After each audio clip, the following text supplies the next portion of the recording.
The vote count's underway in Mali after its presidential election at the weekend. The first since a coup last year saw separatist and jihadist groups take control of the north. Millions turned out to cast their ballots, with the election deemed a promise of stability and assurance of peace for the future. Artist Maria Finoshna took a tour of the war-torn country for us. Here in the north of the country, the walls and billboards tell the story of the conflict. When MNLA took over this part of the country, on every road sign they wrote, "Welcome to Free Azawad." Somewhere you can still read it. Then the Mujao painted their symbols. There is no God except Allah in Arabic, black letters in a white circle. The Malian flag appeared after the governmental forces, together with French army, liberated this area. The fragile peace is now being carefully protected.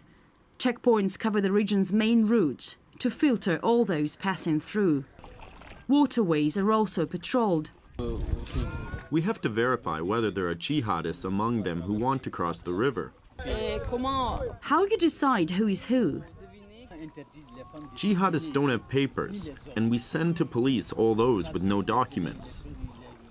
The stakes are high. Memories are still fresh in people's minds from the days when religious radicals took over the country's north, spreading their extremist laws. If you come to the river like this, jihadists beat you by stick at least 60 times. If you are married, they take you to your husband and make him buy a veil for you. Extremists would impose strict rules of modesty on these women. We now cross the Niger River to go to Kaj, the first village in Mali's north, to openly support the Islamists when they first came and provide them with fighters. We'll try to find a family whose children joined the Mujao.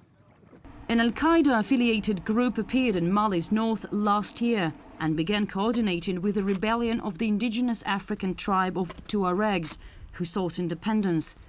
But they soon began infighting after radicals started imposing Sharia law.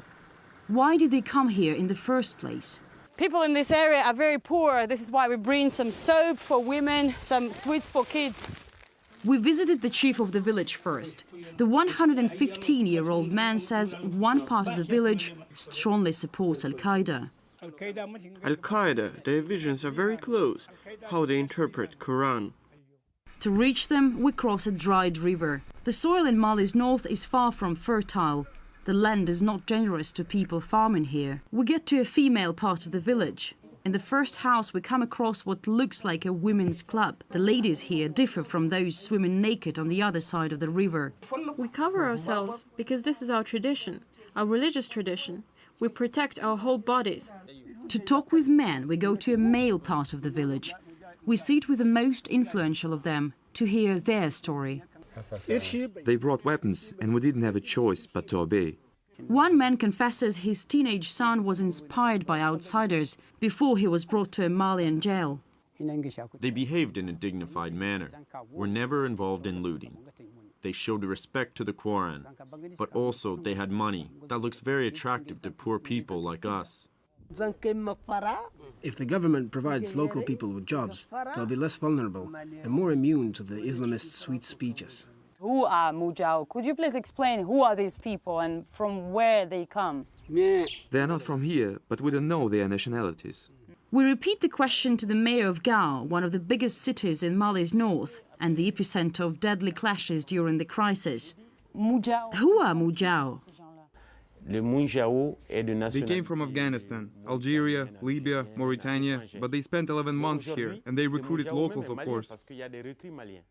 Is the conflict now over? The conflict, madam, has started, but it's far from over. On our way back, a sandstorm begins.